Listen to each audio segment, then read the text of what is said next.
Ang pag-ibig na marunong maghintay ay madalas raw na palaging may masayang katapusan. Pero sa totoong kwento ng buhay, hindi lahat ng magkarelasyon ay nagkakaroon ng panghabang buhay na pagsasama. Ikaw kapuso, ano ang pinakamasayang alaala ang meron ka kasama ang taong mahal mo? Ang tunay na pagmamahal ay hindi nasusukat sa edad, estado ng buhay, itsura ng tao o kung ano paman. Dahil kapag tumibok ang puso mo ay magiging bulag at bingi ka na rin sa sinasabi at ipinapakita ng ibang tao. Hindi naman kasi lahat ay pwede tayong maintindihan at sa lipunan na mapanghusga. Kung nasaan man tayo ngayon para maging masaya tayo, ay kailangan nating maging matatag sa mga sasabihin ng ibang tao. Ang sulat na ating babasahin para sa Sabado na ito ay pinadala ng ating kabarangay na si Manuel. Isang lalaki na nagmahal at maagang nabiyudo, kaya ibinuhos na lamang ang kanyang oras sa trabaho para makalimutan ang matinding kalungkutan. Ang hindi niya alam, nakatakda niyang makilala ang isang babae na muling magpapatibok ng kanyang puso. Si Clara, isang dalaga na ang edad ay halos kalahati lamang ng sa kanya. At dahil sa agwat ng edad nila, marami silang negatibong bagay mula sa ibang tao. Maraming pagsubok ang darating upang subukin ang katatagan ng kanilang pagmamahalan. Gusto mo na bang makilala si Manuel at ang babaeng muling nagbigay sa kanya ng dahilan para maging masaya? Handa ka na bang mainis at maiyak sa kwento ng buhay niya? Minsan ba ay nagmahal ka na rin ng taong malayo ang agwat ng edad mula sa iyo? Ipinaglaban mo rin ba ang pagmamahal mo kahit na ayaw sa iyo ng mga taong nakapaligid sa kanya? O binitawan mo na lamang siya at pinalaya para hindi na kayo mahirapan? Si Manuel kaya, naging masaya kaya siya sa desisyon na pinili niya para sa kanyang sarili? Malalaman natin ang landas na pinili niya dito sa mga kwento ng pag-ibig, buhay at pag-asa sa nangungunang Barangay Love Stories. Dear Papa Dudut, isang mapagpalang araw sa iyo at sa mga kabarangay nating nakikinig ngayon. Ako nga pala si Manuel, 45 years old at nagtatrabaho sa isang bangko dito sa Pasig. Sa totoo lang ay nahihirapan akong simulan tong sulat ko dahil hindi ako marunong maglabas ng nararamdaman ko sa paggawa ng isang liham. Kaya sana ay maiparating ko pa rin ang mensahe ng kwento ko sa sulat na ginawa ko ngayon. Papadudot, minsan talaga ay hindi ko maintindihan ang buhay ng tao, kung bakit kailangan pa nating maranasan na maging sobrang saya. Kung sa bandang huli, masasaktan lang din naman tayo ng sobra. Hindi ko maintindihan kung bakit may mga taong darating sa buhay natin na magbibigay kulay sa mundo natin pero panandalian lang din pala. At kung bakit kailangan na maranasan natin ang masaktan ng paulit-ulit kahit ang gusto lang naman natin ay maging masaya kasama ang ating minamahal. Papadudot, may 10 taon na kaming magkarelasyon ni Bianca nang mag-decide kaming magpakasal. At isa yon sa mga pinakamasayang nangyari sa buhay ko. Pero ang saya na yon ay pansamantala lang pala. Dahil isang buwan pagkatapos naming ikasal, naaksidente ang asawa ko. Meron silang pinuntahan na outreach program ng mga kasamahan niyang teacher sa isang probinsya. At sa kasamaang palad ay lumubog ang bangka na sinasakyan nila at kasama siya sa mga nasawi. Sobrang sakit nun para sa akin at akala ko ay hindi na ako makakausad pa. Pero pinilit kong magpakatatag hanggang sa masanay na akong umikot ang oras ko sa trabaho at pagdalaw sa puntod ni Bianca sa maraming taon, Papa Dudut.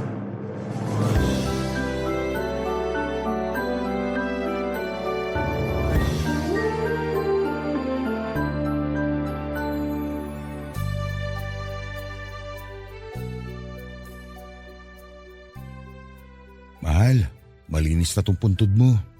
Bagong pintura na rin, saka may mga dala akong bulaklak para sa'yo. Pinili ko talaga yung paborito mong bulaklak na Morning Glory. Ang bango talaga ng mga to. Kaya hindi nakapagtataka na ito ang paborito mo eh. Namiss ko tuloy makita mo ang ngiti mo habang inaamoy ang mga bulaklak na to.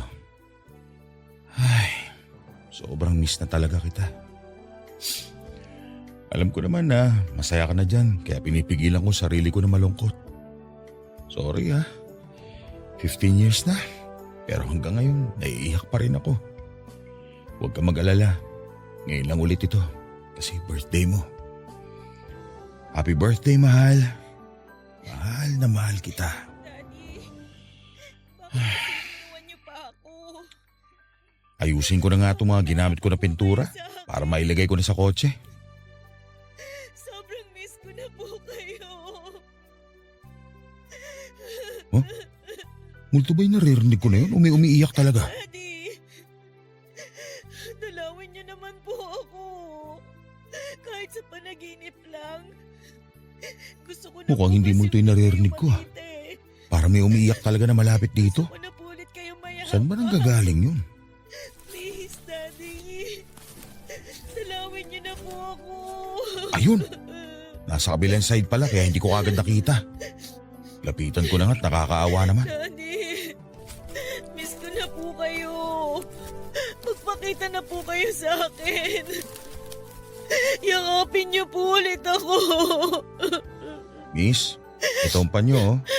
Mukhang kailangan mo nito. Daddy? Naku, hindi ako ang daddy mo. Buhay pa ako, hindi ako multo. Hala, sir. Pasensya na po kayo ha. Akala ko po kasi Akala mo multo ko? Oo. Kasi magkasing katawan po kayo ng daddy ko. At ganyan din po siya manamit. Sabi na eh. Kaya pala bigla mo akong tinawag na daddy. Pero yun nga, hindi ako multo. Buhay na buhay pa ako at may dinalaw lang din ako dito sa sementeryo. Kunin mo na itong panyo. Ipunas mo sa pisngi mo. Basang-basa ng luha eh. Okay lang ba kung uupo ako dito malapit sa'yo? Oo, okay lang. Salamat dito sa panyo ha. Tsaka, pasensya na talaga ako na pagkamalan ko kayong daddy ko kanina. Ayos lang. Malapit na rin kasi lumubog ang araw kaya medyo dumidilim na. Baka nga mamaya may totoo ng multo magpakita dito. At kung may magpapakita man sa akin ng multo dito, sana si daddy na talaga yon kasi sobrang miss na miss ko na po talaga siya. Alam mo, parehas tayo dati nang hinihiling sa tuwing dadalaw ako dito sa sementeryo. Hinihiling ko rin na sana makita ko multo ng asawa ko. Siya ba ang dahilan kung bakit nandito kayo? Oo, doon yung puntod niya sa kabilang side, kaya hindi kagad kita nakita. Ang sabi niyo kanina, hinihiling niyo dati na makita ang multo ng asawa niyo. Ngayon po ba hindi na? Oo, hindi na. Kasi alam ko na nasa tahimik na lugar na siya. Alam mo kasi, kapag may mahal tayo sa buhay na pumanaw na at hindi natin matanggap na wala na sila, mahihirapan sila makatawid papunta sa langit. Kaya kahit gaano kahirap, kailangan natin tanggapin na wala na sila at hindi na natin makakasama kahit kailan. Yun naman po talaga ang ginagawa ko, kaya lang ang hirap po kasi. Kahit halos 1 taon nang patay si daddy, hanggang ngayon, hindi ko pa rin mapigilan ang sarili ko na umiyak sa tuwing mamimiss ko siya. Okay lang ang umiyak. Walang problema doon dahil parte yun ng pag-move on natin. Pero sana, huwag mo masyadong ipunin lahat ng bigat sa dibdib mo.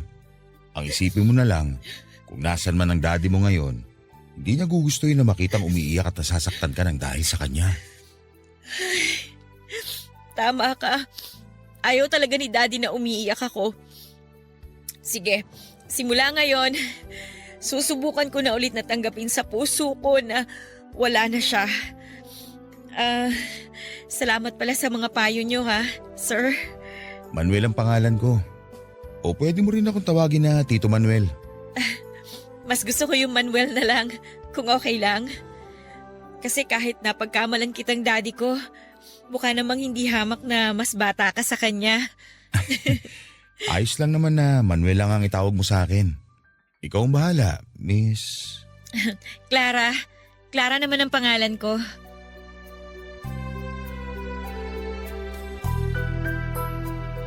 Papadudod sa umpisa pa lamang ng pag-uusap namin ni Clara ay naging magaan na ang loob ko sa kanya. Siguro kasi ay nararamdaman ko na pareho kaming nangungulila sa taong mahal namin. Pareho kaming hindi handa nang mawala ang pinakamamahal namin sa buhay. Kaya pareho din naming nadamayan ng isa't isa.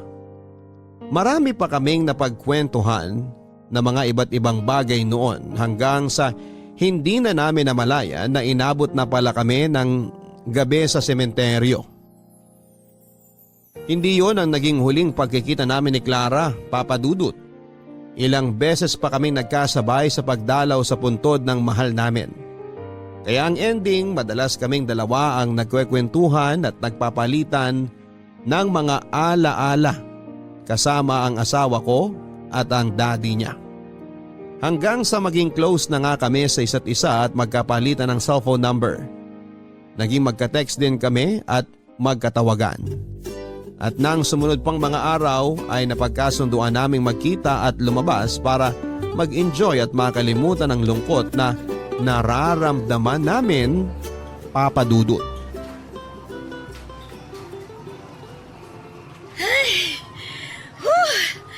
Oy, Manuel!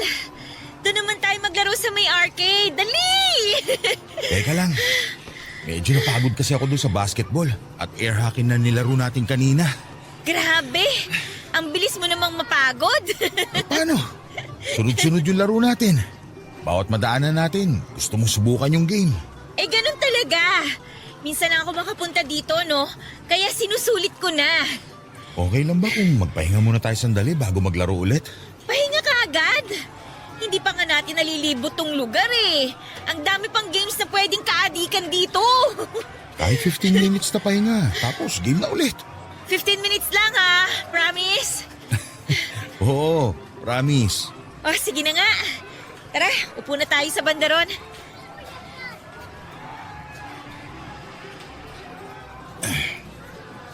Ay, nakaupo rin sa wakas. Grabe ka. Parang 2 oras naman tayong nakatayo kung makapagbuntong hininga ka dyan. Ikaw nga mas hinihingal dyan eh. Eto, may bote ako ng tubig dito. Mas mukha ka pang pagod kesa sa akin eh. Hindi naman ako pagod. Mabilis lang talaga akong hingalin. Pero sige, iinom muna ako ng tubig.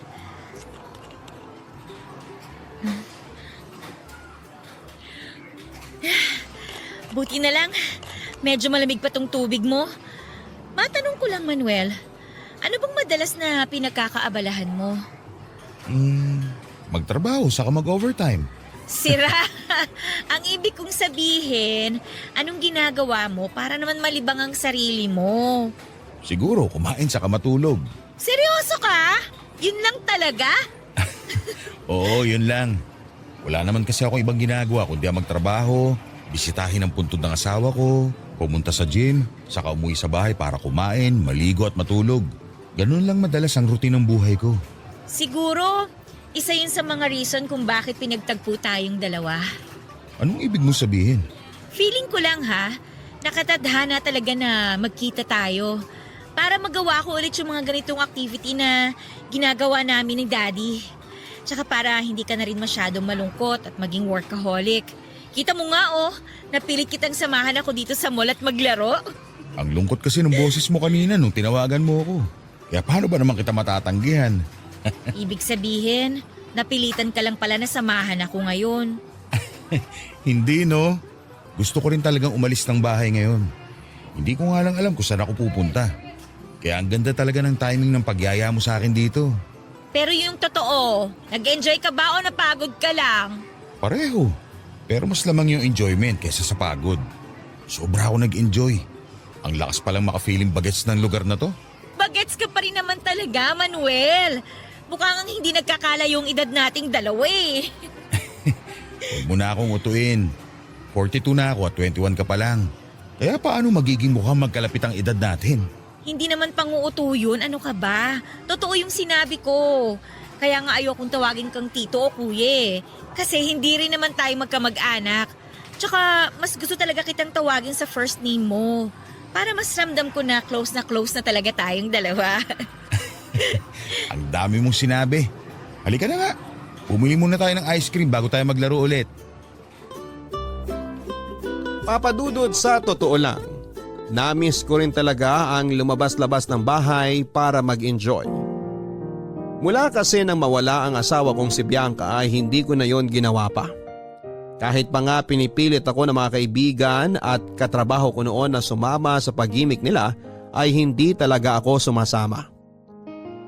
Kaya rin siguro hindi na ako nagkaroon ng pagkakataon na makakilala ng bagong babae na magpapasaya sa akin, Papadudot. Pero hindi na rin naman ako naghanap pa ng papalit kay Bianca sa puso ko. Sapat na yung alam ko na siya ang nag-iisang laman nito. Kaya hinayaan ko na lamang ang sarili ko na makulong sa malungkot na mundo ko. Hinayaan ko na lamang na masanay ako na mag-isa. Walang kasama at walang babaeng nagpapangiti sa akin. Inasahan ko na magiging ganon ang routine ng buhay ko hanggang sa huli. Pero lahat yon ay nagbago mula nang makilala at dumating si Clara sa buhay ko, Papadudot. Papadudot, mula nang mabiyudo ako ay pinangako ko noon sa sarili ko na hindi na ako muling magmamahal ng ibang babae. Kaya nawala na rin ako ng interes na makipag-date o makakilala ng bagong babae na pwedeng magpangiti sa akin. Sapat na kasi para sa akin yung alam ko na si Bianca lang ang minahal ko. Pero lahat ngayon ay nagbago nang makilala ko si Clara. Iba ang saya na hatid niya sa puso at buhay ko. Marinig ko lang ang boses niya kapag nagkakausap kami sa cellphone ay nabubuo na kaagad ang araw ko. Makita ko lamang siya na nakangiti kahit sa post niya lamang sa Facebook niya ay nawawala na kaagad ang stress ko sa trabaho. At lumalabas lang ako na siya ang kasama ko. Para bang wala na akong iba pang mahihiling sa buhay ko. Dahil pinaparamdam na sa akin ni Clara ang salitang tunay na kasiyahan sa tuwing kasama ko siya, Papadudot. Malapit ka na bang mag-out sa trabaho? Oo, 1 oras na lang tapos na ang shift ko. Sakto, kasi wala rin kaming overtime ngayon. Dinner tayo mamaya. Pwede naman. Bakit parang ayaw mo? Paano mo naman nasabi na ayaw ko? Sa tono ng pananalita mo, parang napipilitan ka lang. Ayan ka na naman sa pagiging overthinker mo eh. Gusto ko rin talaga na mag-dinner tayo mamaya. Talaga? Oo. Alam mo naman na wala rin akong kasama sa bahay. Ang lungkot kaya kumain ng mag-isa. Kaya gusto ko rin talaga na lumalabas tayo. Ayan, ramdam ko na sa boses mo na hindi ka na napipilitan lang. O sige na, bababa ko na rin tong tawag. Okay, daan na kita dyan sa office nyo mamaya. See you. Okay, see you, bye! Tapusin ko na nga itong ginagawa ko para hindi ako magmadali mamaya pagtapos ng shift ko. Parang ang sipag natin ngayon ah. Hindi naman. Ayoko lang din talaga matambakan ako ng mga trabaho, Anton. Alam mo, parang may kakaiba sa'yo ngayon. Ha? Ano naman yun? Hulaan ko. May girlfriend ka na ano? Wala no? We, hindi nga. Wala nga. Eto naman sa akin pa magdi-deny. Kilala kita pare. At alam ko yung mga ngiti mong ganyan. Totoo sinasabi ko, wala akong girlfriend. Ikaw, Anton, wala ka na naman siguro magawa kaya pinagtitripan mo ako ngayon. Hindi kita pinagtitripan. Napansin ko lang talaga na parang ang aliwalas na mukha mo nitong mga nakaraang araw eh. O sige, babaguhin ko na lang ang tanong ko. Sino ba yung babae na nagpapangiti sa'yo ngayon? Wala nga, kulit nito. Wala akong girlfriend at mas lalong wala akong nililigawan. Talaga? Wala ka pinopormahan? Kahit yung kausap mo sa cellphone kanina? Oo nga. Oh, ba't bigla ka na utal? Tama hinala ko no. Sabi ko na eh. Yung kausap mo talaga sa cellphone kanina yung dahilan eh. Siya ang dahilan kaya ngiting tagumpay ka dyan. Sabihin mo na sa akin, Manuel. Matagal ko na rin gusto na makita kang masaya kaya kwentuhan mo na ako. Ay, sige na nga. Ang totoo, may madalas akong nakakasama at nakakausap ngayon. Pero hindi ko talaga siya girlfriend o nililigawan. Magkaibigan lang kaming dalawa. Nax! Ayan talaga yung gusto ko eh. Yung nagsisimula sa magkaibigan lang kaming dalawa. Ano bang itsura? Maganda ba? Sexy? Panigurado ako na mabait din yan. Kasi yun ang tipo mo sa babae. Sobrang bait. Teka, ito ang picture namin sa cellphone ko. Pakita ko sa'yo. Oh, eto siya. Si Clara. Siya yung sinasabi mo na palagi mong kasama at kausap? Manuel, parang anak mo na yan eh. Grabe ka naman. Sinabi niya naman na mas matanda sa akin ng halos 7 taon ng mga magulang niya. Oo nga, pero halata namang halos nasa kalahati lang siya ng edad natin. Pare, kung ako sa'yo, tigilan mo na yan kasi malaking problema yan. Magkaibigan nga lang kami ni Clara. Walang kahit na anong espesyal na namamagitan sa amin. Wala pa sa ngayon pero doon din naman papunta yan. Tsaka baka mamaya piniperahan ka lang ng babaeng yan ha? Hindi ganung babae si Clara. Never niya akong pinirahan. Walang kahit na anong may kinalaman sa perang namamagitan sa amin. Mabuti talaga siyang tao. Ay nako, bumalik ka na nga lang doon sa station mo. Magtatrabaho na ako dito para matapos ko ng mga ginagawa ko. Mamaya na tayo mag-usap, Anton. Papa Dudut, alam ko naman na may punto ang sinasabi ng kaibigan kong si Anton. Ayaw niya lang na mahirapan ako, kaya ganon ang naging payo niya sa akin. Natatakot siya na baka magkaroon ako ng problema sa oras na maging totoo ang sinasabi niya tungkol sa amin ni Clara. Pero nang mga panahon na yon ay confident pa ako na wala akong kailangan na baguhin sa kung anuman ang treatment ko kay Clara. Dahil naniniwala ako na walang kahit na anong malalim na kahulugan ang namamagitan sa aming dalawa.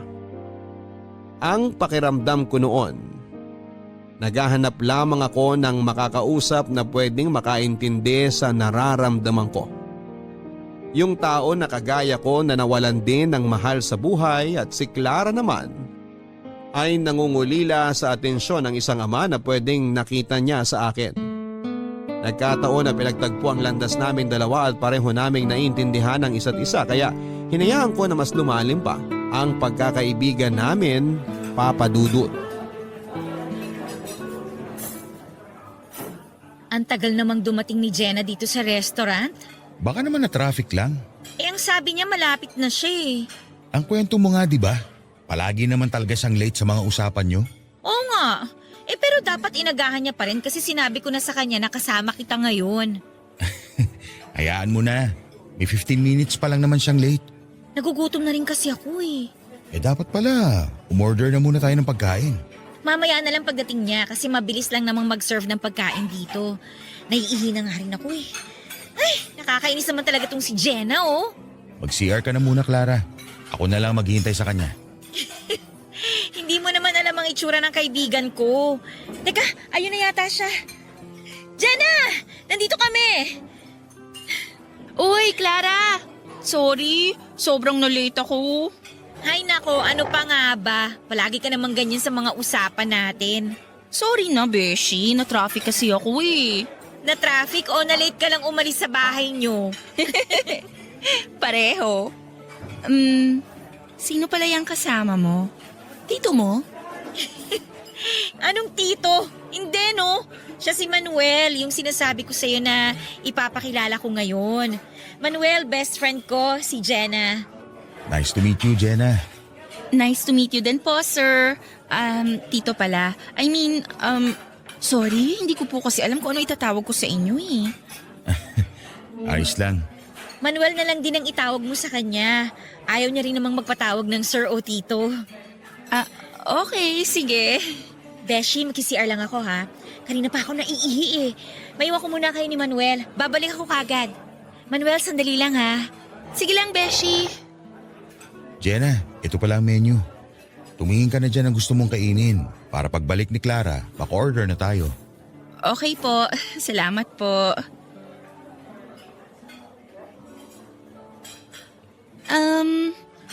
Magtatanong lang po ako. Boyfriend po ba kayo ni Clara? Kasi sa totoo lang, matagal na rin siyang hindi nagkukwento ng tungkol sa love life niya. Pero lately, puro tungkol nga po sa inyo yung bukang bibig niya. Hindi niya ako boyfriend. Pero nanliligaw po kayo sa kanya? Hindi rin. Magkaibigan lang kaming dalawa. Ah, okay po. Wala naman po kayong gusto sa kaibigan ko, no? Ha? Wala naman. Pasensya na po kayo sa mga tanong ko ha. Concern lang din po talaga ako kay Clara. Mula kasi nung mawala yung daddy niya, ngayon ko lang po ulit siyang nakitang ganyang kasaya. Naisip ko lang po siguro kaya siya masaya kasi nakikita niya sa inyo yung daddy niya. Kaya sana po, ituring niyo na lang ang kaibigan ko na parang anak niyo. Papadudod sa tuwing magkasama kami ni Clara sa mga public place, kagaya ng mall, restaurant o park, madalas akong napagkakamala na tatay o tito niya. Hindi naman talaga ako yung tipo ng lalaki na napabayaan na ang aking sarili o itsura. Matikas pa rin naman ang tindig ko. Maganda ang pangangatawan ko dahil regular akong nag-gym at masasabi ko na mas bata akong tignan kaysa sa edad ko. Hindi ako basta lang nagbubuhat ng sarili kong bangko.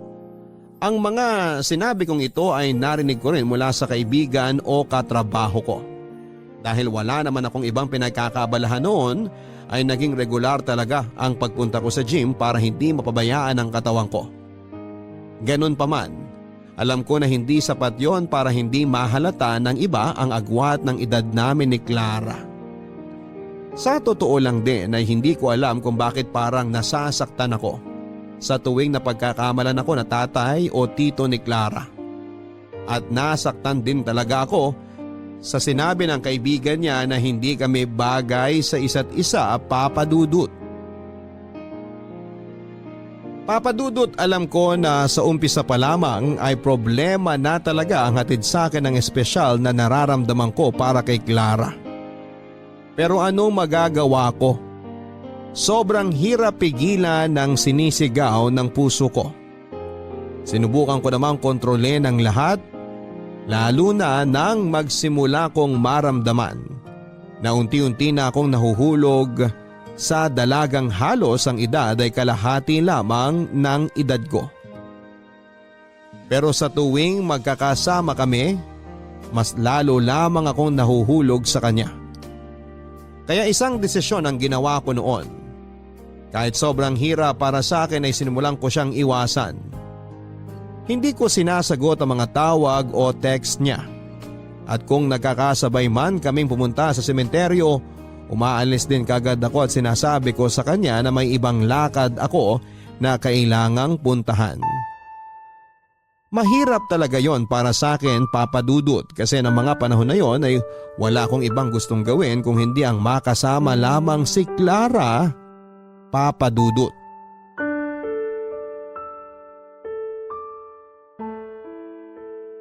Hi mahal. Sorry kung ngayon lang ulit ako nakadalaw sa'yo. Panay kasi ang overtime ko ngayon sa trabaho. Pero nalinis ko na tong puntod mo. Dala ko rin siyempre yung paborito mong bulaklak. Sa susunod na linggo, kukuha na ako na magtatabas ng damo dito sa paligid ng puntod mo. Kasi masyado nang mataas. Baka isipin mo kasi na pinababayaan na kita. Manuel! Clara, anong ginagawa mo dito sa sementeryo? Gabi na. Hindi kasi kita matsyempohan dito kaya gabi talaga ako pumunta. Mahal, alis na rin pala ako. May ibang lakad pa ako eh. Dalawin na lang kita ulit bukas. Bye mahal. Manuel, sandali! Clara, may pupuntahan ako. Sa susunod na lang tayo mag-usap. Iniiwasan mo ba ako? Hindi kita iniiwasan. Mag-taxi ka na lang pa uwi. Hindi kita may sasabay ngayon sa kotse. May pupuntahan pa ako. Mag-uusap naman tayo kahit sandali lang oh. Sa ibang araw na lang, Clara. Manuel, tumigil ka nga muna sa paglalakad mo. Uy, Sandali nga. ano ba kasi yun? At kailangan pang hawakan ng kamay ko. Gusto ko lang naman kasi na mag-usap tayo. Sa ibang araw na nga lang. May kailangan pa talaga akong puntahan. Manuel, nahihirapan na ako. Saan ka naman nahihirapan? Sa pag-iwas mo sa akin. Kahit ilang beses mong i-deny, alam ko na iniiwasan mo ko. Bakit mo ba ginagawa sa akin to, Manuel? Busy lang talaga ako sa trabaho ko. Pasensya na kung hindi na kita nasasamahan sa mga lakad mo. May sariling buhay din kasi ako na kailangan kong asikasuhin. Hindi ko naman inaalis sa'yo ang oras na para sa sarili mo o trabaho. Pero sana wag mo naman akong bigla na lang alisin sa buhay mo. Sige na, kailangan ko na talaga umalis. Manuel, mahal kita. Ano? Kunwari hindi mo narinig? O sige, ulitin ko. Ang sabi ko, mahal kita. Ano ba, Manuel? Iiwasan mo na lang ba ako ng paulit-ulit? Bakit mo ba ginagawa sa akin to? Alam mo bang hirap na ako sa pag-iwas mo? Hirap na ako sa pagmamahal na nararamdaman ko para sa'yo. Tapos dinadagdagan mo pa ang paghihirap na nararamdaman ko dahil sa pag-iwas mo. Akala mo ba ikaw lang nahihirapan? Ako rin naman eh. Kahit gaano ko kagusto ipagsigawan sa maraming tao na mahal kita, hindi ko magawa kasi hindi pwede. Bakit hindi pwede? Alam mo ang dahilan, Clara? Dahil sa agwat ng edad natin? Yun ba? Bakit? Ano bang mali sa nararamdaman natin? May batas ba na nagsasabing bawal na magmahal ang dalawang tao na magkalayo ang edad? Manuel, wala naman tayong inaapakan na ibang tao ah. At mas lalong wala tayong ibang sinasaktan. Ayoko lang na mahirapan ka. Alam ko naman na kapag tinuloy natin to, magkakaroon lang tayo ng magulong relasyon. Kaya okay lang sa'yo na masaktan ako? Maniwala ka't sa hindi. Mas pipiliin ko pa ang mabuhay sa magulong relasyon kasama ka kesa pigilan tong nararamdaman ko para sa'yo. Mahal kita. At ngayong alam ko nang mahal mo rin ako. Hindi na ako papayag na iwasan mo pa ako.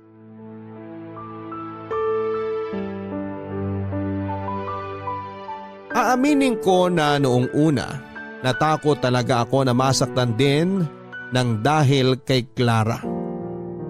Inisip ko kasi na baka naghahanap lang siya ng atensyon at kalinga ng namatay niyang daddy na sa akin niya natagpuan. Isa yon sa mga dahilan kung bakit pilit kong pinigilan ang espesyal na nararamdaman ko para sa kanya. Baka kasi nagkakamali lang siya ng interpretasyon sa nararamdaman niya. Baka akala niya pagmamahal na yon pero hindi pa rin pala at pareho lang kaming masaktan sa bandang huli. Kaya lang ay sadyang malakas ang sigaw ng mga puso namin kesa sa pagpuna ng mga taong nakapaligid sa amin. At hindi ko na nga rin tuluyang napigilan pa ang sarili ko na aminin na sa kanya na pareho kami ng nararamdaman para sa isa't isa. Doon na rin nagsimula ang relasyon namin ni Clara. Marami akong narinig na negatibo mula sa mga kaibigan ko. Kahit maganda at bata si Clara, sakit lang daw ng ulo ang ibinibigay niya sa akin. Pero gusto kong patunayan sa kanila na seryoso kami ni Clara sa isa't isa. At gusto ko rin yung patunayan sa mami niya. Kaya pumayag ako nang itanong ni Clara kung okay lang daw ba na ipakilala niya ako sa mami niya bilang boyfriend niya, Papa Dudut. Ano Han, ready ka na bang makilala si Mami? Oo, kanina pa ako ready.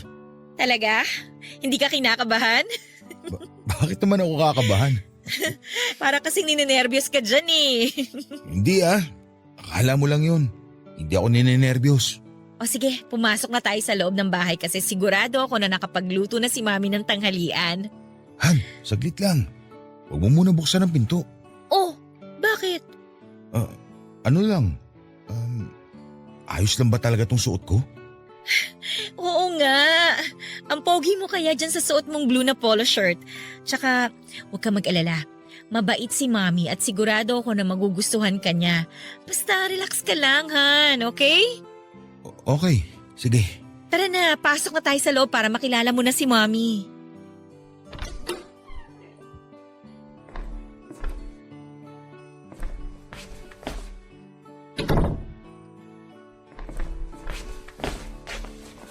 Mami, nandito na po kami ni Manuel. Oh, mabuti naman at dumating na kayo kasi naghahain na rin ako dito ng... Sino yung kasama mo, Clara? Hindi niyo po ba narinig na binanggit ko ang pangalan niya kanina lang? Siya po si Manuel, Mami. Boyfriend ko. Manuel, siya naman ang Mami ko. Magandang tanghali po, tita. makatita ka sa akin, parang ang layo ng agwat ng edad natin ah. Mami, may 7 taon din po ang tanda niyo kay Manuel kaya sa tingin ko, ayos lang po na tawagin niya kayong tita.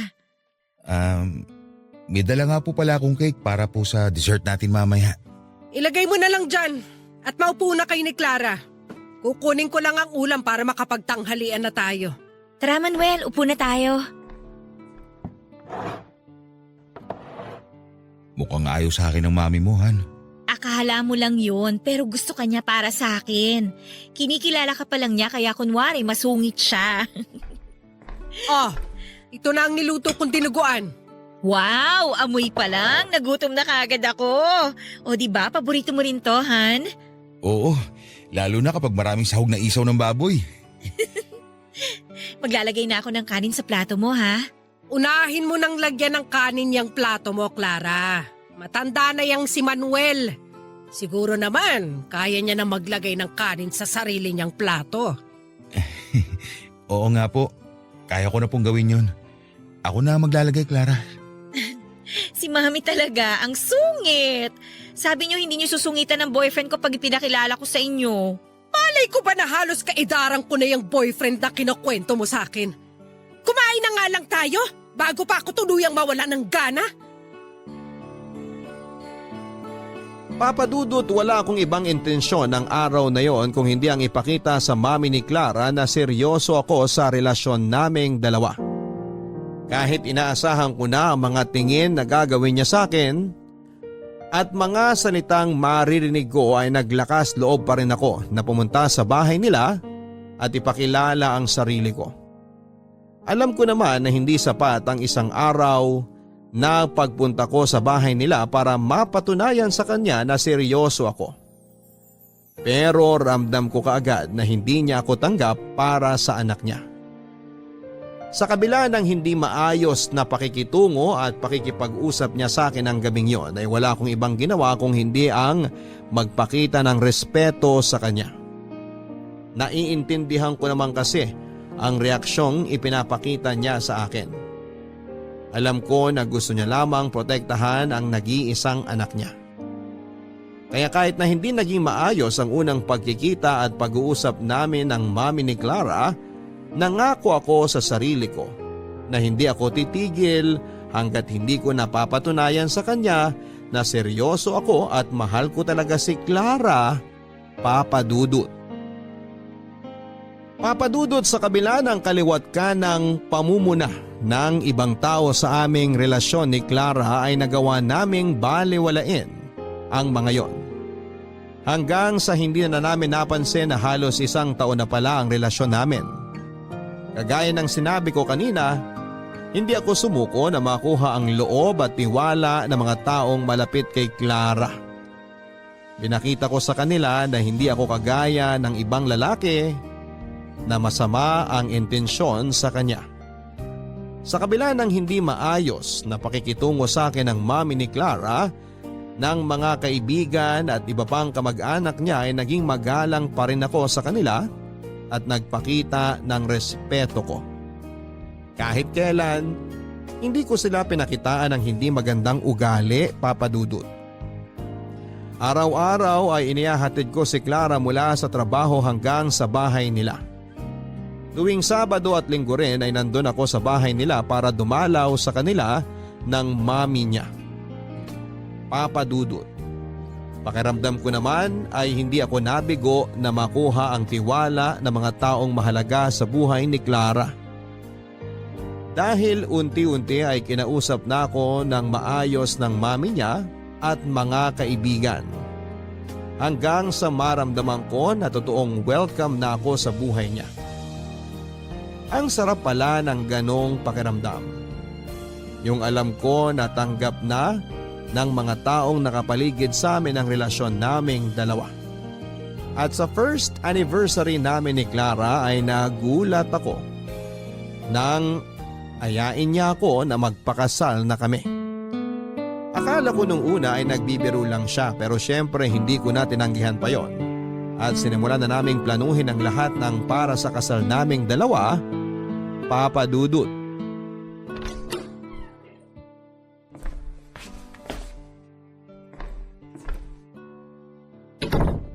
Ay, nakauwi na rin tayo dito sa bahay namin. Ang traffic din kasi kaya inabot na tayo ng hapon sa labas. Pero grabe, nakakapagod pala talagang mag-asikaso ng mga dapat asikasuhin para sa kasal, no? Oo nga, madugo rin pala. Naubos araw natin ngayon. Na venue pa lang para sa reception ng naaasikaso. Magpapaschedule pa tayo sa simbahan. Kakausapin pa natin yung event coordinator na kukunin natin. Pupuntahan din natin yung gagawa ng wedding souvenir natin tsaka… Nakuhan, wag mo nang isa-isahin ang mga kailangan nating gawin kasi mas lalo akong napapagod. Sa bagay, isipin pa lang natin ang tungkol sa mga yon. Nakakapagod na. Ay Han, pinagpapawisan na pala tong leg at dibdib mo. Okay ka lang ba? Oo naman. Bakit naman ako hindi magiging okay? Para kasi masyado kang hinihingal. Nauuhaw lang ako. Oh, nakauwi na pala kayo. Magandang hapon po, tita. Magandang hapon din naman, Manuel. Clara, nasa kusina pala si Jenna at nagluluto ng pancake. Wala raw kasi siyang magawa habang naghihintay sa inyo kaya hinayaan ko na lang siyang kumilos sa kusina. Sige po, puntahan ko muna siya. Han, dito ka lang muna ha. Dala na lang kita ng merienda mamaya kaya huwag ka munang umalis. Kumusta naman ang lakad nyo kanina, Manuel? Okay naman po. Nakapili na rin po kami kagad ni Clara ng venue para sa reception. Konti lang din naman po ang nasa listahan namin kaya hindi kami nahihirapan puntahan para i-check kanina. Na-traffic lang po talaga kami pauwi dito sa bahay. Traffic kasi talaga ng ganitong oras banda rito sa amin. Pero ang mahalaga, natapos nyo ang dapat nyong gawin ngayong araw. Grabe, hindi talaga ako makapaniwala na ikakasal ng nag-iisang anak ko. Huwag po kayong mag-alala. Kasi dito rin naman po muna kami tutuloy habang hindi pa pwedeng lipatan yung hinuhulugan naming bahay. Talaga? Pabuti naman kung ganun para hindi ako masyadong malungkot dito. Ayoko rin naman po kasi na mag-alala si Clara sa inyo kasi mag-isa na lang kayo dito sa bahay. Kaya sinadjust ko na dito na muna kami sa bahay nyo pagkatapos ng kasal. Yun po kung ayos lang sa inyo. Oo naman, syempre. Natutuwa nga ako kasi akala ko maiiwan na ako mag-isa dito sa bahay. Manuel, salamat ha. Tsaka pasensya ka na rin sa inasal ko sa'yo dati. Wala na po yun. Alam ko naman na pinoprotektahan nyo lang po ang nag-iisa nyong anak. Nagkamali lang talaga ako na hinusgahan kita kaagad. Pero ngayon, nagpapasalamat ako kasi ni minsan, hindi ko nakitang malungkot o nasasaktan ang anak ko ng dahil sa'yo. Mahal ko po si Clara. Kahit hindi pa po kami kasal, nangangako na po ako sa inyo na mamahalin ko siya habang buhay. Oh, Ano yun? Manuel! Tulungan niyo po ako! Si Clara po biglang hinimatay! halika Manuel! Sige po. Ano nangyari? Bigla na lang pong hinimatay si Clara. Mabuti nga po nasa loob siya kahit papano kaya hindi tumama yung ulo niya sa sahig nung tumumba siya. Clara? Clara! Gising! Clara! Nangingitim na ang mga labi niya. Oh, ang hina ng pulso niya sa leeg. Dali na po natin si Clara sa ospital. Mabuti pa nga! Tayo na! Bubuhati ko na po siya para maisakay na sa kotse.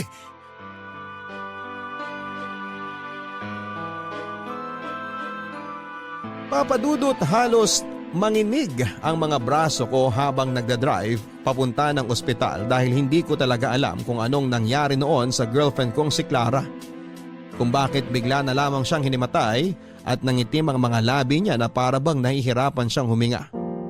At nang madala siya sa loob ng emergency room ay doon na ipinagtapat sa akin ng mami ni Clara ang tungkol sa sakit ng girlfriend ko. Bata pa lamang siya ay meron na siyang rheumatic heart disease. Ilang beses na siyang kinumbinse ng mami niya na magpa-opera sa puso. Pero tumanggi siya dahil natatakot si Clara na baka mas umikli pa ang buhay niya nang dahil sa operasyon na yon. Hindi ako makapaniwala sa mga nalaman ko, Papa Dudut. Lalo na nang sabihin ng doktor na na-cardiac arrest si Clara ng araw na yon. Pero na-revive naman nila. Papadudod kaya pala biglaan ang pagyaya sa akin ni Clara na magpakasal na kaming dalawa kasi gusto na niyang sulitin ang mga oras na pwede niya pa akong makasama bilang asawa niya. Ang sakit lang kasi. Bakit kailangan niya pang ilihim sa akin ang lahat? Bakit kailangan niyang solohin ang sakit? Bakit hindi niya ako hinayaan na damayan siya? May part din sa sarili ko na naggalit ako kung bakit hindi ko napansin at iniintindi ang madalas na pamumutla niya. Ang mga malalim na paghingal niya at kung bakit parang ang bilis niyang mapagod. Kaya naman ang sabihin ng doktor na stable na ang lagay niya, hindi na ako umalis sa tabi niya hanggang sa magising si Clara. Doon ko siya tinanong kung bakit hindi niya kaagad sinabi sa akin ang tungkol sa sakit niya. Ang sabi niya ay ayaw niya lang na mag-alala ako. Ayaw niyang maapektuhan ang relasyon naming dalawa at gusto niyang maramdaman ang normal na buhay kasama ako, Papa Dudut.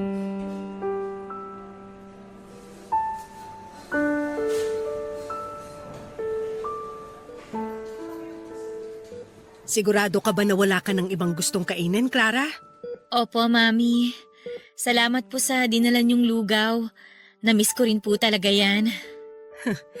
Matagal na rin kasi mula nung huling beses ako nagluto ng lugaw. Mabutit na gustuhan mo. Anak, in-advise pala ng doktor na kailangan mo na raw magpa-opera sa puso sa lalong madaling panahon. Mami, matagal na po nating pinag-usapan ang tungkol sa bagay na yan. Ayoko po talaga. Pero Clara, hindi mo man lang ba susubukang lumaban? Kahit man lang para sa... Gusto ko na po magpahinga.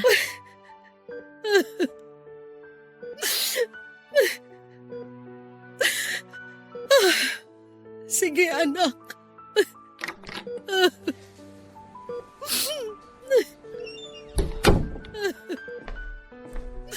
Ay tita. Hi Han. Gising ka na pala. Oo, katatapos ko lang kumain ng lugaw na niluto ni Mami. Manuel, ikaw na munang bahala kay Clara. Magkakape lang muna ako sa kantin. Sige po tita.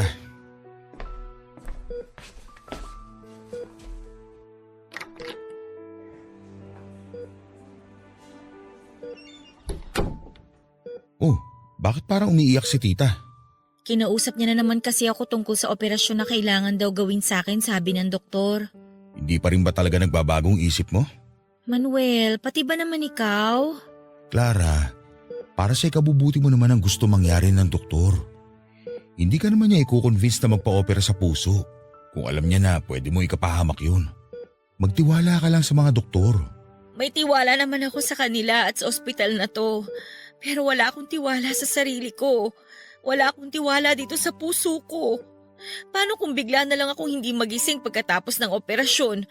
Paano kung bigla na lang huminto sa pagtibok ang puso ko?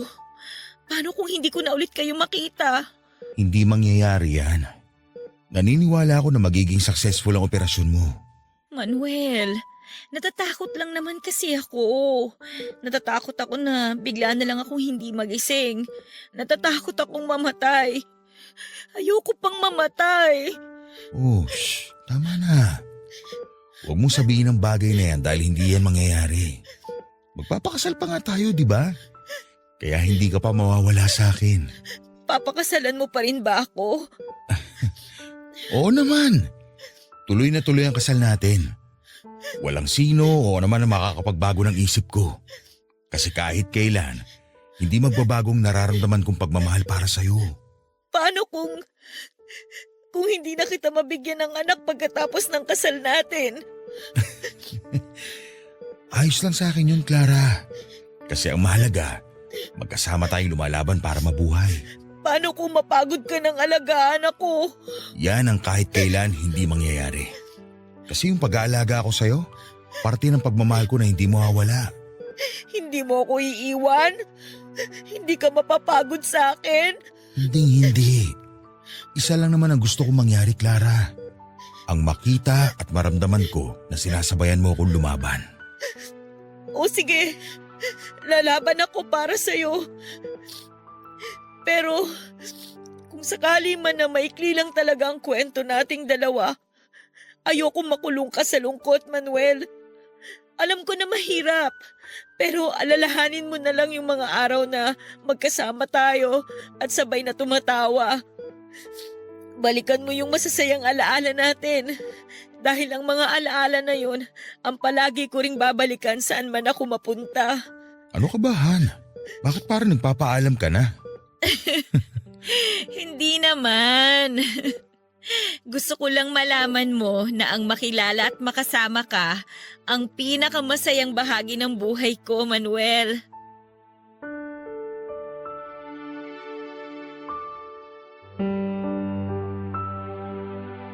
Sa totoo lang, Papa Dudut, ay hindi lang naman si Clara ang natatakot ng mga oras na yon. Ako rin ay sobrang takot ako na mawala siya sa akin. Kasi parang hindi ko nakakayanin ang mawala ng mahal sa buhay sa pangalawang pagkakataon.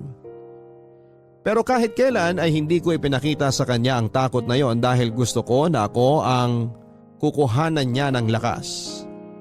Mabuti na lang at tuluyan ko na ring nakumbinsi si Clara na magpa-opera para sa ikabubuti ng lagay niya. Naniniwala kasi ako na ibibigay na ni Lord ang chance na ito sa akin. Ibibigay na niya ang pagkakataon na ito para maging masaya ko. Alam ko na malakas si Clara at malalampasan niya ang operasyon na gagawin sa kanya. At sigurado ako na matutupad namin ang pangarap namin na makabuo ng isang masayang pamilya. Tutuparin ko ang pangako ko sa kanya na magpapakasal kami pagkatapos ng kanyang operasyon. Marami pa akong plano habang naghihintay sa nalalapit na schedule ng operasyon ni Clara, Papa Dudut. Wala naman naging problema sa gagastusin dahil i-cover na yon ng insurance na hinuhulugan ng mami niya mula noong bata pa lamang siya. Nangako rin ako sa sarili ko na gagawin ko ang lahat para maiparamdam sa kanya ang walang kapantay na pagmamahal. Na pagkatapos ng kasal namin ay gagawin ko siyang nag-iisang reyna ng buhay ko. Kaya naman araw-araw akong nagdarasal na sana ay ibigay na sa akin to ni Lord. Na ibalato na niya sa akin si Clara. Huwag niya naman sanang kunin ang babaeng pinakamamahal ko. Hayaan naman sana niya akong maging masaya sa mahabang panahon. Pero siguro, hindi talaga lahat ng dasal ay pinakikinggan ni Lord. Hindi lahat ay pinagbibigyan niya na maging masaya dahil 3 araw bago ang operasyon ni Clara ay bigla siyang binawian ng buhay dahil na cardiac arrest siya sa pangalawang pagkakataon. At tuluyan na siyang hindi na-revive ng mga doktor. Tuluyan na niya akong iniwanan, Papa Dudut. Sobrang nahirapan akong tanggapin ang pagkawala ni Clara.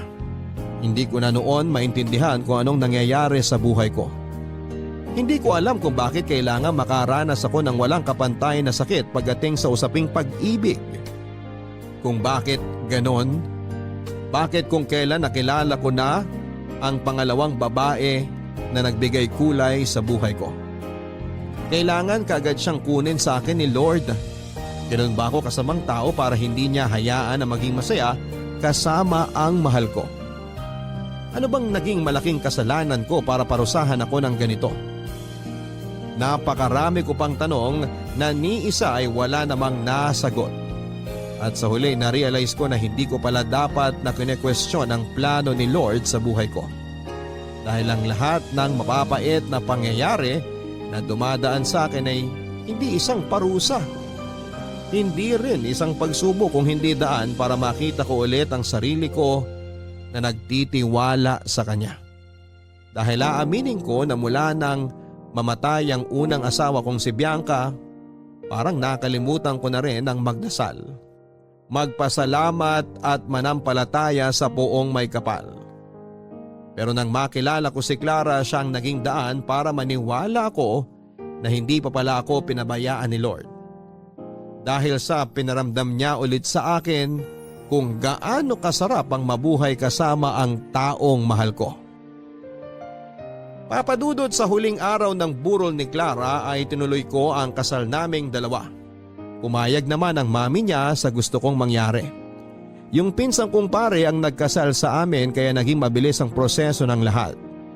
Paraan ko na rin yon ng pagtanggap na kahit wala na siya Alam ko na natupad ko ang pangako ko sa kanya na pakakasalan ko siya at mamahalin sa panghabang buhay. At bago siya tuluyang mailibing, mahigpit kong niyakap ang katawan niya habang paulit-ulit na binubulong sa tenga niya ang sobra-sobra kong pasasalamat dahil dumating siya sa buhay ko. Ilang beses kong ibinulong sa kanya kung gaano ko siya kamahal. May 3 taon na rin po ang nakakalipas mula nang iwanan ako ni Clara Papadudut. Mabigat pa rin para sa akin ang pangyayari na yon. Hanggang ngayon ay may gabi pa rin na umiiyak ako dahil nami-miss ko siya. Ang mga ngiti niya, ang mga tawa niya, at ang mga mahihigpit na yakap niya, Papadudut. Kahit saglit lang ang naging relasyon naming dalawa, alam ko na naging malalim naman ang pagmamahal namin para sa isa't isa. At dahilan yon para magpasalamat ako kay Lord kasi pinaramdam niya ulit sa akin ang ibig sabihin ng totoong pagmamahal. Maraming salamat Papadudot sa pagbibigay ng oras na mabasa itong sulat ko na dito ko na rin po tinatapos. Ang inyong forever kapuso at kabarangay, Manuel. Maraming salamat Manuel sa paglalaan mo ng oras na isulat ang naging kwento ng pag-iibigan ninyo ni Clara. Alam ko na hindi naging madali para sa iyo ang maiwan ng mahal mo sa pangalawang pagkakataon. May mga pangyayari talaga sa buhay na madalas hindi kaagad natin maintindihan ang kadahilanan. Lalo na kapag nasasaktan tayo ng sobra o nawawala ng mahal sa buhay. Pero gusto ko lang ipaalala sa iyo Manuel na hindi totoong hindi lahat ng dasal ay hindi pinakikinggan ng buong may kapal.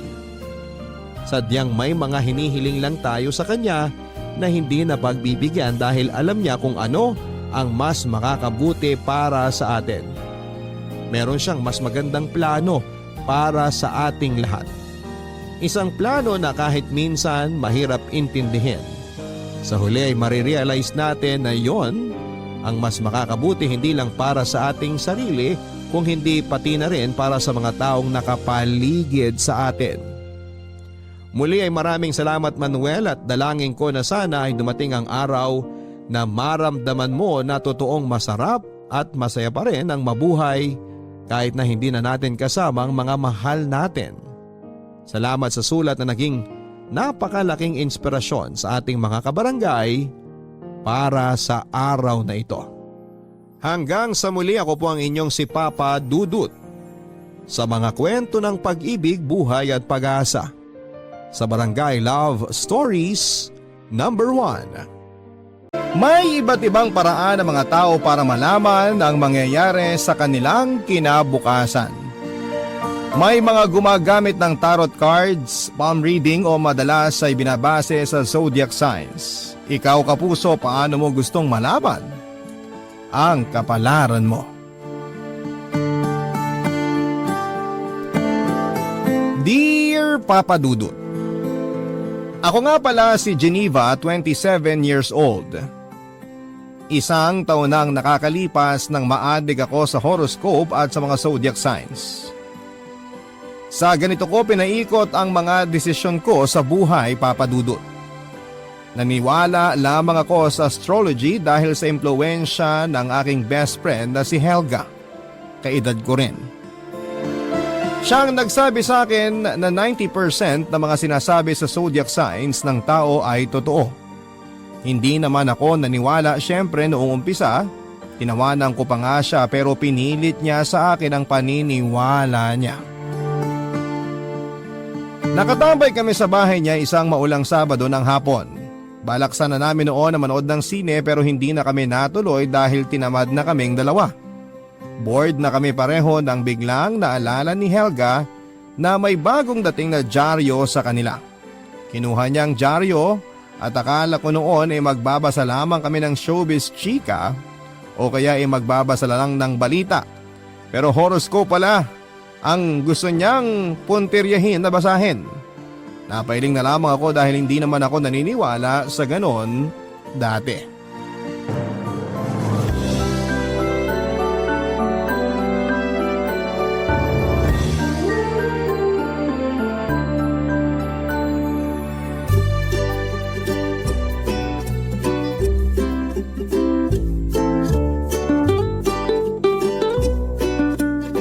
Magbasa tayo ng horoscope. Ano ka ba? Naniniwala ka dyan? Oh, ano naman kung naniniwala ako? Eh parang hula lang yan eh. Mas matindi pa to sa hula kasi may kinalaman to sa planetary movements and Chorva. Chorva? Kapag hindi ko ma-explain o mahanap yung tamang term, Chorva yung ginagamit ko. Ano ba? Ewan ko sa'yo. Basahin na natin yung horoscope natin. Ano ba zodiac sign mo? Ay nako, wag mo kong idamay dyan sa kabaliwan mo ha. Leo. Uy, parehas tayong fire sign. Fire sign? Nahahati kasi sa 4 na elements sa mga zodiac sign. Fire, water, earth, at saka air. Napanood mo lang yata yung sa Encantadia eh. Hindi, ano ba? Totoo nga tong sinasabi ko. Aris ako, kaya kasama ako sa fire sign. At ikaw din na Leo. Kasama rin natin ang Sagittarius. O anong meron sa fire sign? Tayo ba yung dahilan kung bakit laging may sunog? Kontra ba tayo sa Fire Prevention Month? O tayo yung makakatagal sa impyerno kahit walang electric fan? Hindi! Ang mga nasa fire sign daw yung artistic, confident, passionate, independent, at best lover. Parang true sa akin yung mga sinabi mo. Kasi true naman talaga. Kaya maniwala ka na. Maraming beses ko nang napatunayang totoo lahat ng sinasabi sa zodiac sign ko. Sige nga, anong sabi sa horoscope mo ngayon? Teka, babasahin ko ha. Ayun ho, Aris!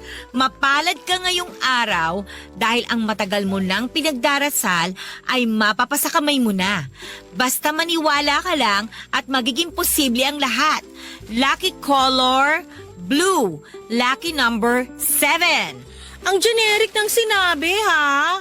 Inggit ka lang, no? Makisaya ka na lang kasi sa akin, friend. Yung pinagdadasal ko maging artista, mangyayari na. Pag inilabas ng Encantadia Book 3, ako na si Perena. Asus, naniwala ka naman. Eh sabi maniwala lang daw ako at magiging posible ang lahat eh. Ano ba? Buti sana kung sinabi dyan magiging artista ka talaga. Wala naman eh.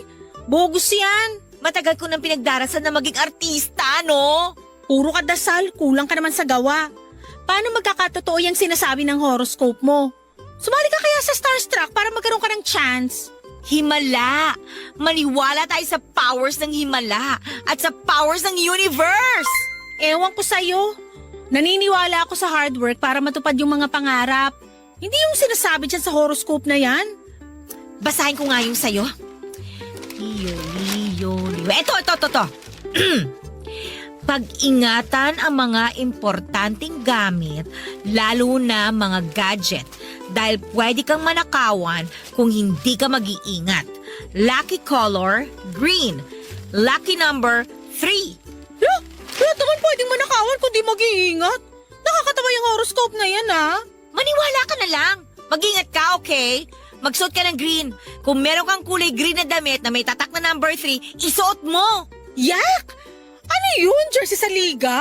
No! No ka dyan. Maniwala ka na lang. Papatunayan ko sa yung hindi totoo yung sinasabi dyan sa horoscope na yan.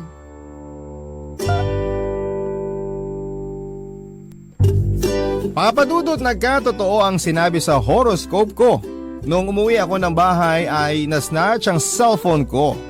Hindi ko na nahabol pa yung nagnakaw. Sinabi ko lahat kay Helga ang nangyari at natawa pa siya. Tinuruan daw ako ng universe ng leksyon at natakot tuloy ako. Kaya naman kahit na ayoko maniwala na tuloy ako sa sinasabi ng horoscope at ng zodiac sign ko. Nagpaturo ako kay Helga ng mga dapat kong malaman at nag-research na rin ako online.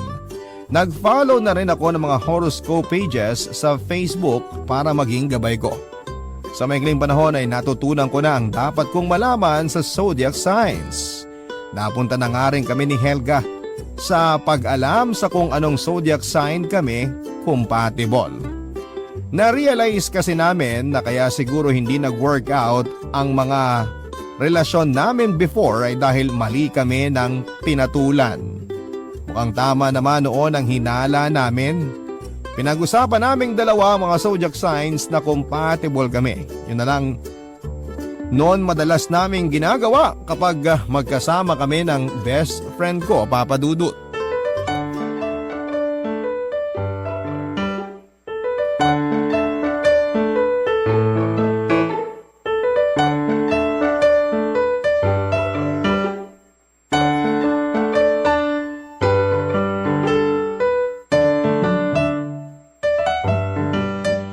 Dapat ngayon, maging stricto na tayo sa magiging karelasyon natin. Maging stricto? Sasakalin natin sila sa rules natin sa relasyon? Hindi ganun, ano ka ba? Maging stricto na tayo sa papatulan natin depende sa zodiac sign. Oo nga, tamang behavior yan. Nabasa ko na yung mga compatible sa fire sign. Ako rin, pati yung mga dapat nating iwasan. Sabi rito sa akin, water signs daw yung mga hindi natin makakasundo. Kasi sila ang mag-aapula ng apoy natin. At the same time, matutuyo ang tubig dahil sa sobrang init ng fire natin. True, sis! So yung mga water sign ay Cancer, Scorpio at Pisces. Kaya pala kaaway ko yung kuya ko. Pisces siya eh. Di kami magkasundo lagi. Ako naman may ex akong Scorpio. OMG! Pag nagawan mo ng kasalanan, forever ka nang hindi papatawarin. Nakakatuyo! Kaya nga 3 months lang yung tinagal ng relasyon namin eh. Ginost ko na talaga. Patawarin na lang ako ng mahabaging langit. May cancer din akong dinate dati. Grabe kapag nagagalit, ang sasakit ng mga sinasabi. Di ako umubra. Napatawad na kaya ako ng langit nung ginost ko siya? Mukhang tayong nasa fire sign na magaling mang-ghost ah. Igo-ghost lang natin pag di siya yung tamang tao sa atin. Charot! Kaya nga dapat maging maingat na tayo eh. So ang dapat nating ide-date ay yung mga air sign o yung katulad nating nasa fire. So Gemini, Libra at Aquarius. Oo, sila raw yung nakakalakas ng fire natin in a good way. Good daw sila sa ego nating nasa fire sign. Lalo ka na, Leo ka. Okay. Ayan, alam na natin kung kanino tayo compatible. Sana naman sa guidance ng zodiac signs natin hindi na tayo matisod sa maling tao. Kaya dapat unang topic hindi yung tungkol sa ulam mo o kung kumain ka na ba. Ano yung zodiac sign dapat? Baka mawirduhan sila sa atin pag yun agad yung topic natin. Pwedeng alamin natin yung birthday nila. Tapos kapag nalaman nating nasa water sign sila, alam na this. Hashtag magiging multo ulit. Paano kung super bet natin? Kailangan natin magtimpi. Ano ka ba? Hindi lahat ng masarap dapat kainin. Kaloka ka? Okay. Kailangan natin maging maingat kung gusto nating forever na yung next na relasyon natin. Tama! Maniwala tayo sa sinasabi ng universe. Inalam namin lahat ng zodiac signs na mga sumubok manligaw sa amin. Lahat na busted namin dahil kabilang sila sa mga dapat naming iwasan. Nang hinayang pa nga kami kasi kahit yung mga crush namin nalaman naming hindi kami compatible. Inekis na tuloy namin sa listahan ng mga pangalan nila. Nung tumagal ay naubusan na kami ng mga manliligaw pero hindi naman kami sumuko kaagad. Sinabi na lang namin sa mga sarili namin na baka challenge lamang yon ng universe. Nung mas tumagal pa ay nawala na kami ng gana na makakahanap pa kami ng forever namin. Naisip nga namin, forever na ata kaming magiging single.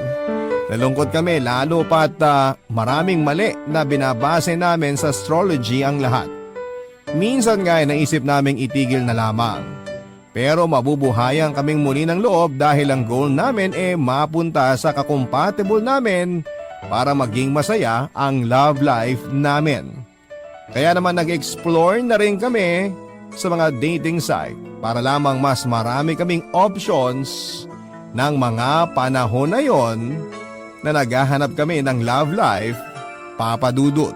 Barangay Love Stories. Barangay Love Stories. Nabasa ko sa horoscope ko na may makikilala raw ako na babago ng love life ko. Kinilig ako noon dahil sa wakas ay meron na rin ibibigay ang universe sa akin.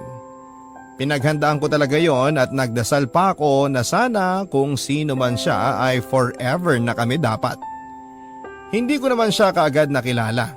Lumipas pa ang ilang buwan noong biglang may nakilala ko. Malakas ang kutob ko noon na siya na yung nakatakda para sa akin. Itago na lang po natin siya sa pangalang Harry. Nakilala ko siya sa isang dating app, mas matanda siya sa akin ng 2 taon. Malaki ang pagkakahawig niya kay Matt Lozano. Nag-match kami sa dating app na meron kami at nilipat na lamang namin ang usapan sa Facebook. Nalaman ko rin na hindi siya kabilang sa water signs, kaya 3 points kaagad siya sa akin. Nag-date na rin kami at naging komportable, Papa Dudut. Kaya naman naisipan ko na siya na nga yung regalo ng universe para sa akin.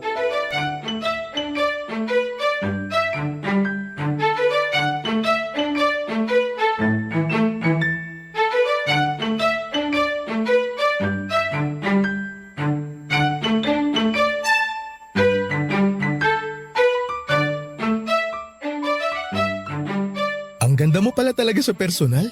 Marami nang nagsabi niyan. Sa'yo lang ako naniwala. May pagkabulera ka pala. Sino kaya yung naunang ng bola?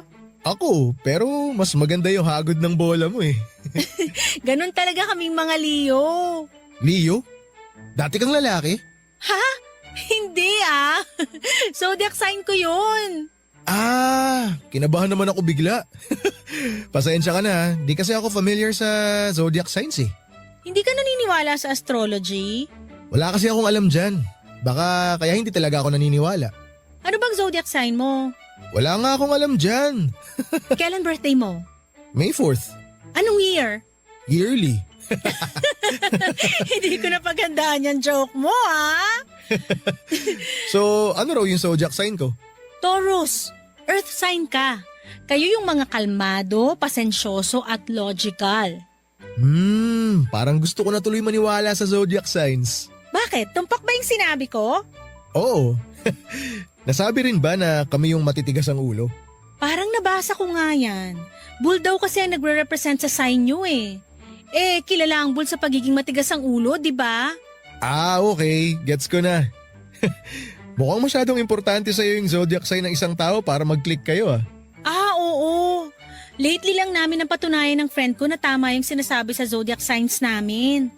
Lahat kasi ng mga dinate namin, hindi nag-workout kasi kontra sa signs namin. Pero tayo, okay naman no? Bakit? Ayaw mo ba? Siyempre gusto ko. Kaya nga sana may second date pa tayo. Hindi pa nga tayo tapos sa first date natin eh. Nagsisimula pa nga lang tayo. Advanced kasi ako mag-isip.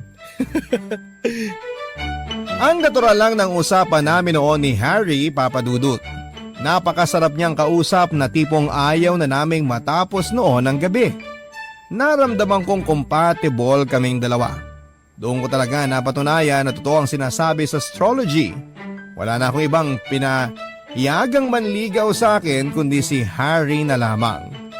Ganon ako noon kasigurado sa kanya. Nakwento ko na nga rin siya kay Helga at gusto ko lang noon na ipagyabang sa kanya na binigyan ako ng universe ng taong deserve ko.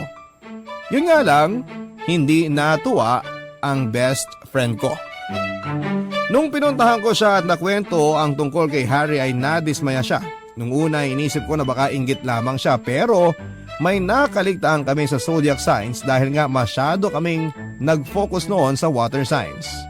Hindi namin alam na hindi ko rin pala compatible ang mga nasa earth signs tulad ng Virgo, Capricorn at Taurus. Hindi ko na sana yon tatanggapin pero pinabasa sa akin lahat ni Helga ang nasa astrology book niya, Papa Dudut.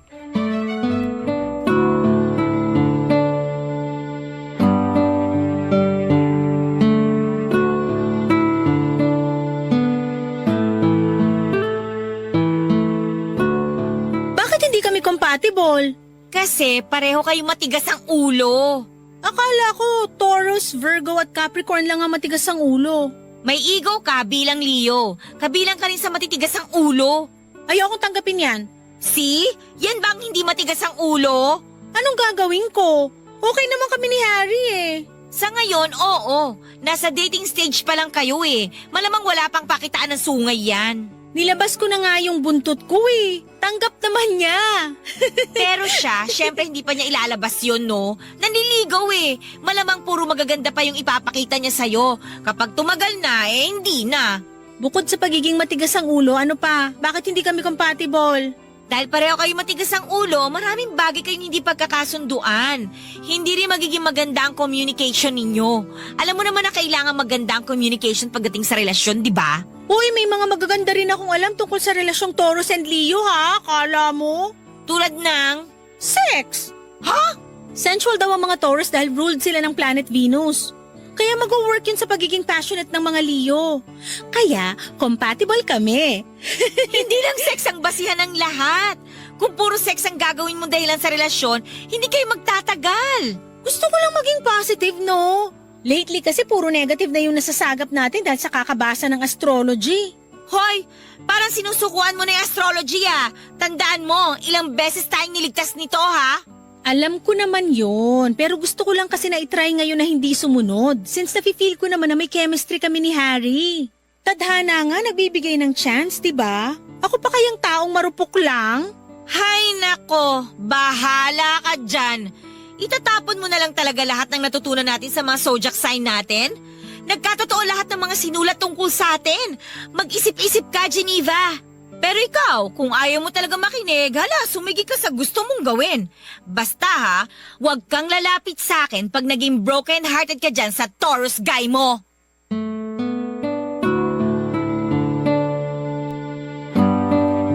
Nagdalawang isip tuloy ako sa mga sinabi ni Helga, Papa Dudut.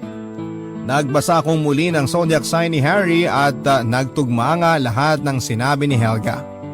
Bukod pa doon ay na-confirm ko rin sa ugali ni Harry ang lahat. Pasimple ako nagtanong tungkol sa mga gusto niya at ayaw.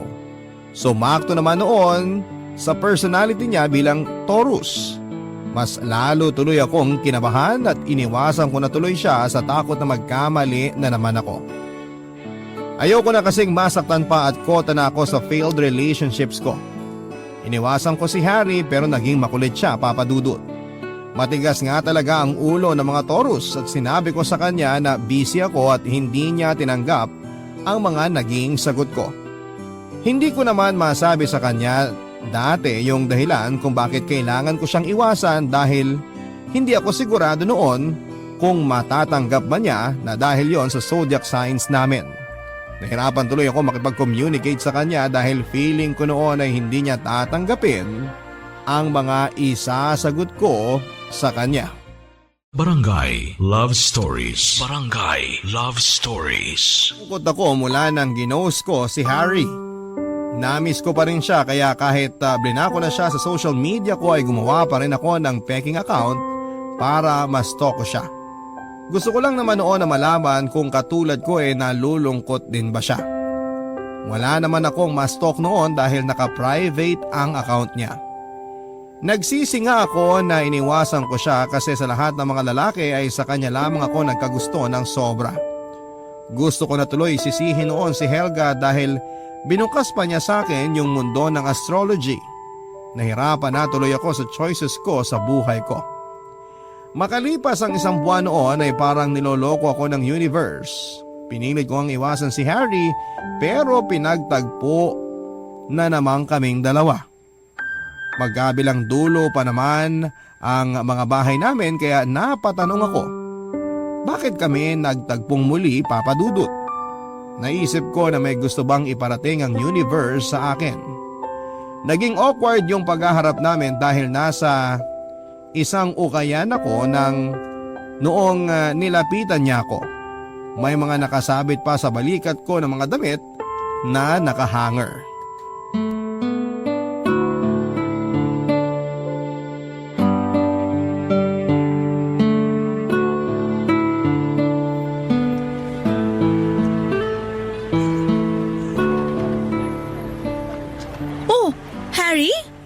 Hi, Anong ginagawa mo rito?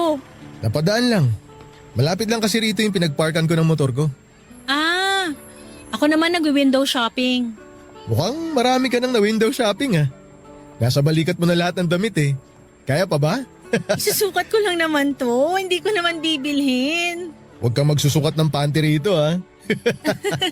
Sure. So, kumusta ka naman? Okay naman. May nagawa ba ako? Ha? Bakit bigla ka nalang nawala? Bakit mo ako ginost? Ginost? Hindi ah. Binlock mo ako sa lahat ng social media accounts mo eh. Nag-deactivate lang ako. Huwag ka na magsinungaling. Sinearch kita sa account ng ibang tao. Hindi ka naman deactivated. Sadyang binlock mo lang ako. Saka na tayo mag-usap, Harry. Marami pa kasi akong gagawing window shopping eh. Sandali, mag-usap tayo. Sabi mo sa akin kung ano yung nagawa ko. Nababaliw na kasi ako kakaisip eh. Okay naman tayo, di ba? Akala ko nga gusto mo rin ako eh. Harry, Hindi tayo aalis dito hanggat hindi mo sinasabi sa akin yung totoo. ayoko. Please? Hindi. Akala ko ba kaming mga Taurus ang matitigas ang ulo? Bakit parang sa ating dalawa mas ulo ng mga Leo ang matitigas? Parehas lang tayong matigas ang ulo kaya hindi tayo pwedeng mag-workout. Ginudge mo na agad dahil lang sa pagiging matigas ang ulo? Hindi lang yun eh. Marami pang iba. Tulad ng? Basta marami. Marami at lahat yun nakasulat sa zodiac signs natin. Kaya mo ako iniiwasan dahil sa zodiac signs natin? Akala ko ba okay tayo? Akala ko compatible tayo. Akala ko malakas ang chemistry natin. Akala ko rin nung una. Pero nagkamali ako. Kaya please, layuan mo na ako. Hindi tayo compatible. Huwag mo naman sanang ibase lahat sa zodiac signs. Sorry, pero malaki ang ambag ng astrology sa buhay ko. Humingi ako ng sign sa universe na kapag hinabol ako ni Harry, meant to be kami. Pero hindi nga niya ako hinabol. Hinayaan niya ako makaalis sa ukayan na yon nang hindi man lang ipinaglaban ang pagmamahala naming dalawa. Naiyak na lamang ako noon dahil inuna ko na naman ang pride ko. Nasira na nga yung love life ko, hindi ko pa nasukat yung mga damit na gusto ko sa ukayan. Nasira tuloy ang buong araw ko dahil sa kakasunod sa astrology. Hindi na ako muling hinabol pa ni Harry, Papa Dudut. Nalungkot ako lalo. Hindi na rin ako sumubok munang makipag-date. Hindi pa ako nakaka-move on kay Harry. Pero parang gusto nga ata talaga ng universe na hindi ako makapag-move on sa kanya. Isang araw ay bigla na naman akong nasorpresa nang bigla kaming pinagtagpo.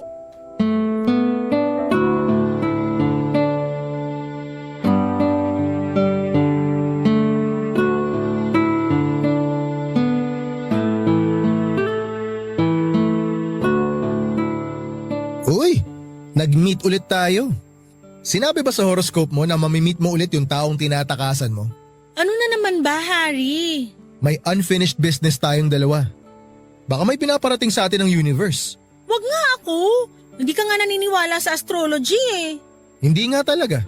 Kaya hindi tayo pwede. Hindi talaga tayo compatible. Marami tayong pagkakaiba. Di ba nga may kasabihan, opposite sa attract? Hindi yan applicable sa lahat ng bagay. Eh di hindi rin applicable ang astrology mo sa lahat ng bagay. Hindi tayo pwede dahil parehong matigas ang ulo natin. Lagi lang tayong mag-aaway. Pwede tayong dalawa kasi pwede naman nating pag-usapan kung ano yung problema eh. Para hindi tayo nag-aaway. Mahihirapan tayong mag-communicate sa isa't isa. Napag-aaralan yan. Marami tayong pagkakaiba. Magka-clash lang tayo, Harry. Pero marami rin tayong pagkakapareho. Tulad ng... Pareho tayong mahilig sa romantic films. Pareho tayong takot sa ipis. Takot din tayo sa tsinelas ng nanay natin. Pareho nating ayaw ng pineapple sa pizza. Magkaiba tayo ng gusto sa takbo ng buhay. Gusto ko mabilis habang ikaw steady. Hindi ka makakahabol sa akin. Wala naman tayo sa karera eh. Baka pwedeng sabay na lang tayong maglakad. Sabay tayong tumakbo para walang maiiwan. Sabay na rin tayo magpahinga kapag napagod na. Mahilig kaming Leo sa adventure. Kayong Taurus gusto nyo? Chill lang. Adventure? Tara, umakyat tayo ng bundok. Adventure yung pag-akyat sa'yo, di ba? Pag nasa tuktok na, mag-chill naman tayo ron. So pareho nating magagawa yung gusto natin. Di ba? Paano kung di tayo mag-workout?